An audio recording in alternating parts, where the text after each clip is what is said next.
اهلا وسهلا بكم، معاكم مهندس احمد صلاح، والنهارده هنتكلم عن تريكايه مهمه جدا في برنامج ريفت. بس قبل ما نتعلمها مع بعض اعمل لايك وفولو، علشان انا كل يوم بنزل محتوى خاص بالهندسه المعماريه والهندسه المدنيه وتقنيات البيم. طيب انا هنا عندي جريد ومكتوب جنبه 3D، ومعنى كلمه 3D ان انا لو غيرت في الجريد ده باي شكل من الاشكال، الجريد ده هيكون موجود معايا في اي فيو تاني بالشكل اللي انا غيرته بيه، وده كلنا احنا متفقين عليه. طيب لو انا جيت هنا عند الجريد ده ودوست في الفيو ده عند 3D وخليتها 2D، هاجي اغير في الفيو ده، التغيير ده مش هيطلع معايا في الفيو اللي جنبه.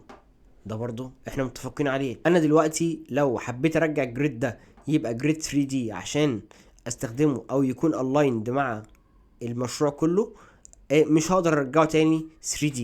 طيب ايه الحل في مشكلة زي دي؟ انا دلوقتي هروح عند الليفل اللي فيه الجريد بالشكل الصحيح بتاعه، والشكل اللي هو موجود فيه كلمة 3D جنبه، هاجي اقول له هنا propagate extents، واقول له والله انا عايز الاكستنس بتاعته تكون في ليفل 1، واقول له اوكي.